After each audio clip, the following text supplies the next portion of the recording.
Hi everyone, this is Jim. Welcome to this Blitz chess postmortem video. This is a postmortem of my Blitz chess game number 35, where I was white. I played the English opening, and we got out of the theory pretty quickly, so I'll just give you verbally the information I got from looking at the opening. So I played c4 and he played e5, which is one of the standard responses to the English. You can also go with a symmetrical response of c5 or a developing move like knight to f6. Those are also very common responses. G3 and d5. d5 is a bit unusual. So g3 is part of the plan, particularly after e5. You're just setting up a reverse Sicilian structure and you want the bishop here. And the normal move for white is to take the pawn, and I didn't know that, and I was a little worried. So let me show you what I was worried about and why I didn't need to worry. So there's a new variation. This was not played in the game, but I was worried if I take there, he takes back with the queen and attacking my rook. So I logically would play knight to f3, blocking that, and then he might get a tempo on my knight by playing this move e4. And so this is what I was worried about during the game and why I didn't play c takes d5. But looking at this with the computer, it turns out there's a great move here for white, which is just developing the other knight. That hits the queen, so no time to take this knight. And this pawn is attacked too. So the queen has to move somewhere that defends the pawn. And if the queen goes to e6, then knight to g5 forks the queen and that pawn and just wins it. So the queen goes here, and then knight to e5 hits the queen again and gets that knight out of take. So the queen moves here, attacking that knight and protecting the pawn when this knight moves out of the way. And then you play the move queen to a4 check.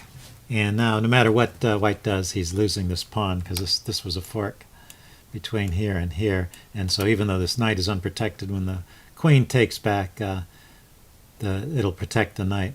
And the queen itself is protected, so there's no possibility of a pin on that knight winning a piece. So white wins a whole pawn in this line and is good. So I did not need to fear that. And if you're ever in this opening again and someone plays d5, you can know that you can take that pawn without fear. But I didn't know that, so I played bishop g2 instead. And basically turning this into a little bit of a gambit. I figured I can always pick this pawn up again. So after d takes c5, I can play queen here, queen to a4 check again, and then grab that pawn. So that's that check. That's always something to look forward to, and when you play the English opening, always keep that in mind in your bag of tricks. You've opened it up, and if he moves his d pawn, then you've got this. You've opened up this diagonal by moving your c pawn up. And if he moves his d pawn out of the way, then he's opened up that diagonal. So that check is often available in the English opening.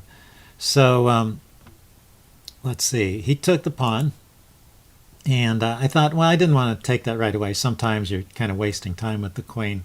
It's not clear that's really a great square for it. I thought it'd be better to round it up with a knight, and I played this here a little too quickly because now black can just grab that. And now the best way to win the pawn back is again to make use of this check and the check trick and check with the queen and then win the pawn that way. If you take win the bishop that way. If you take the bishop with the pawn, then it just leaves you with messed up doubled rook pawns, and black will have a really excellent game. So I did this the right way here. Let's go forward. Bishop takes, queen a4 check, queen d7, and queen takes a3. So far, black has won a pawn, but the computer gives only a slight edge to black. So black is doing well in this game, but he's not totally winning. It's not like he's up a whole pawn because this pawn is doubled and can come under attack. So he plays c6, and the computer does not think that's the best move. Thinks should develop a piece here, maybe knight f3, or maybe get the queen out of the way of the bishop so the bishop can develop, or even knight f6, knight c6, moves like that. So this move c6 prepares to defend this pawn here on c4 with the move b5. But after this, actually, even though black is a pawn up, the computer thinks white has the advantage. So the The advantage that white has is he's got a clear line for his bishop. He's got easy development for his pieces. He's going to be able to develop the bishop by just pushing this pawn, and that will be with tempo even, because it's going to be attacking the c pawn, and black will have to respond to that. So so white has a good game here, even though he's down a pawn. So it's a worthwhile gambit at this point. Although so black could have kept the advantage by not playing c6 and playing something else there. Okay, so knight f3 attacks the e pawn, and black really needs to defend that. Probably queen e6 maybe if he doesn't want to trade queens, or queen e7 if he doesn't mind the queen trade. I guess the queen trade would not work. I would take, and he takes back, and then the pawn is hanging. So he has to play queen e6 if he wants to hold on to the pawn. But that's probably what he should do. Then maybe queen f4. There are other places a queen could go. Somehow hold on to that pawn is probably a good idea. I guess he could even play f6 there. But he played b5 to defend and set up this structure on the queen side, and gave up his e-pawn entirely. And now the computer thinks white has a big advantage, which white maintains through the rest of the game. Most of the way. Black manages to fight back to near equality at one point. This move d4, I just wanted to point out, if black takes en passant here, then the knight can take back. So I wasn't worried about that. And castle and b3, now trying to undermine the structure. These pawns can become mobile and dangerous in the long run, so it's good to try and undermine them right away. And if black does nothing, I'm going to take this c-pawn, and when he takes back, he'll have these doubled isolated c-pawns, which will be easy targets for me, so that will be good. So he takes, it's the right move. And then he castled, and now I play this move e3. So this move was not exactly a mistake, but it's turns out to be completely unnecessary. And the computer gives a very interesting idea here, which is play the move knight to d3. So this is, I guess, a little tactics quiz for you. Why can't black just take this pawn here? That's why I didn't play knight d3, is because I had this idea of knight to d3 to c5 might be a good way to reposition the knight. But I didn't want to lose this e-pawn. Sometimes that's a useful pawn. I had ideas of playing it up to e4 and dominate the center later. So why is this okay? Here, I'll let you think about it for a little bit, and why don't you pause the video and consider this position for a while. I'm going to go ahead and give the answer. It turns out that black takes that pawn. You can play knight to f4, attacking the queen. And one thing to remember is that this knight is under attack, so the queen has to stay in touch with that knight, or he's just going to be down a piece. And it turns out there's no square to go to where the queen can defend that knight. He's moves back this way or along a light squared diagonal, so he could play queen g4, for example, but I would just take the knight. And similarly, any moves back this way are not going to work. Actually, anywhere along there he's going to get taken, so that's out, that's out. And then if you look at all these squares here, well, that's attacked by the rook, that's attacked by the knight, that's attacked by the pawn, that's attacked by the bishop, that's attacked by the pawn, that's attacked by the knight. So all of those squares are just out. So wherever the queen goes, actually the computer gives queen to g4 is the best move, and black can just pick up a pawn. So going back to this position here, it's my move. I had no need, I really did not need to play e3 at all. I could just go on with knight to d3, and then I still have that strong advantage. But here, after this, after e3, black starts to get back in the game, and you'll see he gets an attack going. I play the knight d3 here now. He shores up his queen side, and I try to get some pressure here along this diagonal. And maybe I'm doing this in the wrong order. It might have been better to get my queen back first.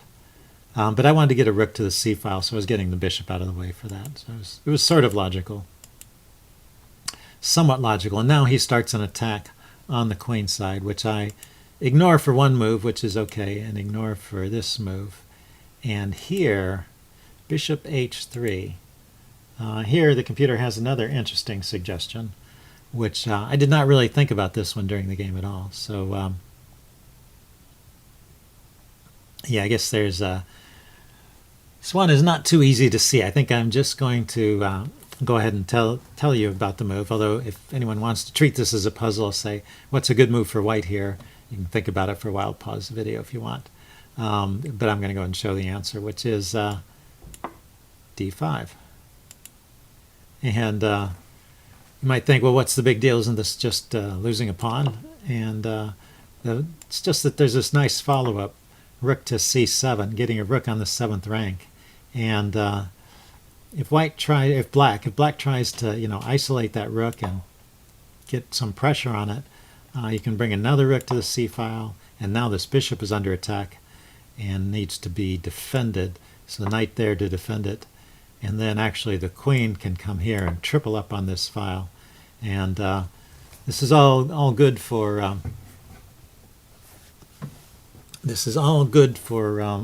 black. I mean for white.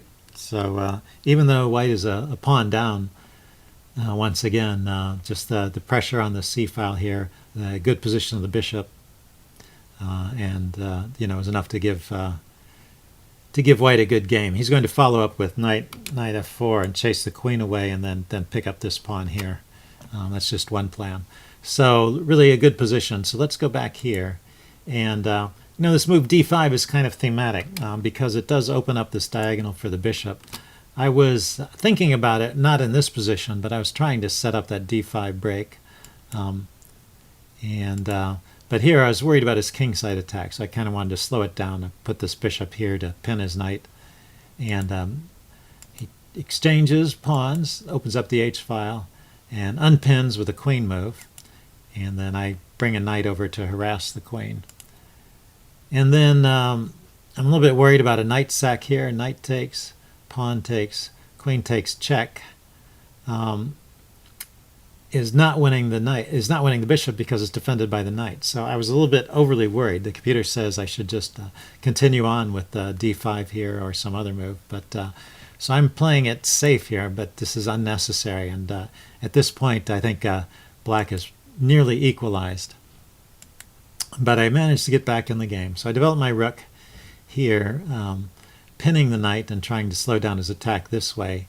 And he comes up with the move g6 to defend that knight, but that does weaken this diagonal here. So now I can start generating threats on the diagonal, which I do by playing queen b2. So now this d5 push is a serious threat.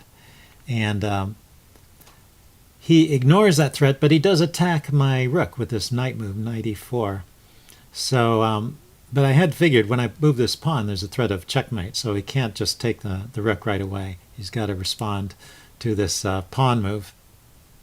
And so he responded by playing f6, which I think is the only move here to stop the checkmate. And then my rook is hanging, and I could have just retreated it, but I decided here that it was better to, and also I was a little worried about his taking twice on this square. Might be dangerous. Yeah, knight takes, pawn takes, and then queen takes with check. And there's still another knight hanging loose there. Could be dangerous. So anyway, I decided I needed to generate some threats myself.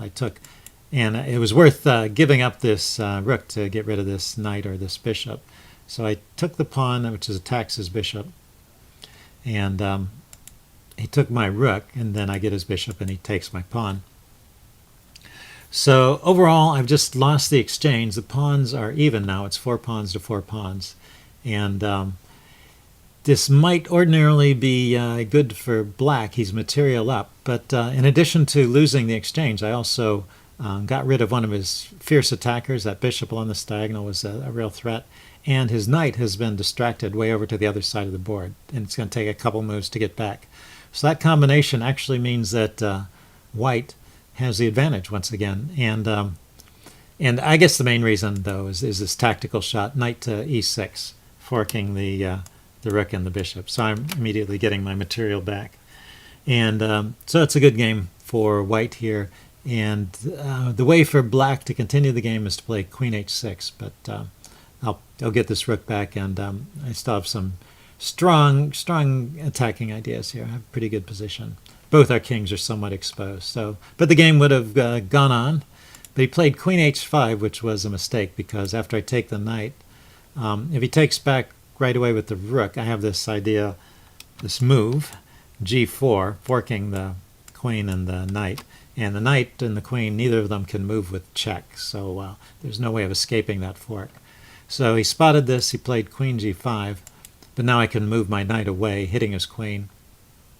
And I'm just a whole piece up at this point. So he resigned, and yeah, the computer thinks I'm totally winning, so it's okay to resign at this point. So I thought that was an interesting game. I hope you guys enjoyed that, got something out of it, and leave any comments you have in the section below, and I'll see you again soon. Bye.